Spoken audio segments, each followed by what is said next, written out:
What's up guys? Today we're going to be learning about how to name certain kinds of compounds. So the first thing you're going to want to look for is what the element is. And it can either be a fixed charge metal, a varying charge metal, or a non-metal. And then after you find out what it is, you want to figure out the charge. So we've got, going in line of these columns, we've got positive 1, positive 2, positive 3, plus or minus 4, negative 3, negative 2, negative 1. It's like a pyramid, right?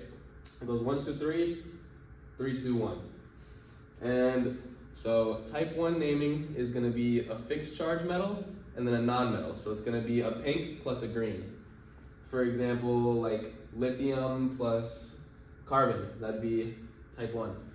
So let's just do a quick little example. We've got 2 aluminums and 3 oxygens. That's, the aluminum is the fixed charge metal. Like you can see right here, you can find it there. Aluminum and this one are both the 2 pink ones that are not with the other pink ones. Sometimes a lot of people think that aluminum is a non-fixed charge metal, but aluminum is a fixed charge metal, has a charge of positive 3.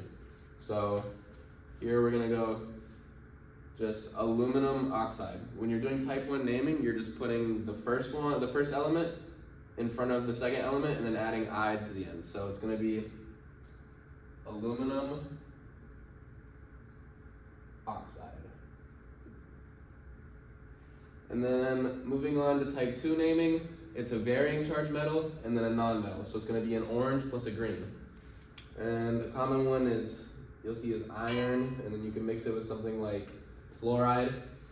And moving on to this example, we've got iron and chlorine, and here's how we do it. So the way that it works, you're going to look at the charge, right? We determine the charge of iron by looking at the second element, which in this case is chlorine. We want to go to our little pyramid chart that I was talking about earlier. Chlorine has a -1 charge, and there's 2 of them. So that means this iron has to have a charge big enough to cancel out 2 -1 charges. So that means that the iron has to have what kind of charge? Positive 2. So it's going to be iron, Roman numeral 2, chloride.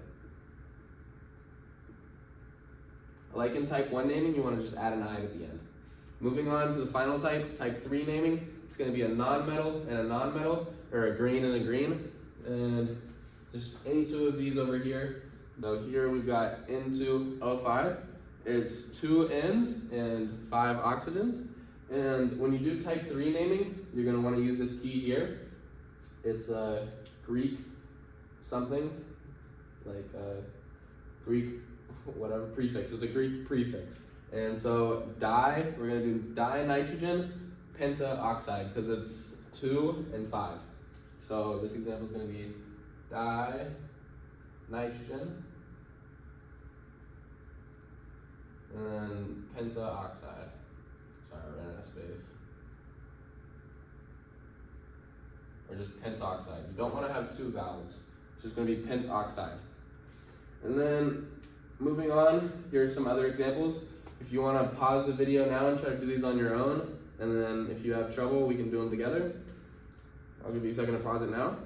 If you are still here, it means you are wanting to see if you got it right, or you just didn't try it all. Anyway, it's cool. So this first example, SF6, the first thing we're going to want to do is see what kind of naming it is.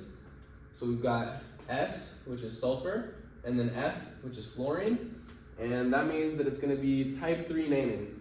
Okay, so the first one, you would normally think it's mono, right? But in these kind of examples, you do not put mono for the first one. So it's just going to be sulfur, and then what's the one for 6? That's hexa, so it's going to be sulfur, hexafluoride. And if you got sulfur hexafluoride, you got it right. Moving on, we got Li3N. We've got lithium, which is pink, and then nitrogen, which is green. So lithium, 3, and then nitrogen. So that means that it's going to be type 1 naming. And in type 1 naming, we know that we just put the first one and then the second one and add "ide." So it's going to be lithium nitride.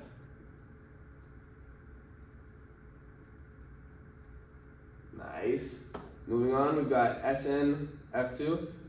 Sn is 10. So we've got Sn right here and F2.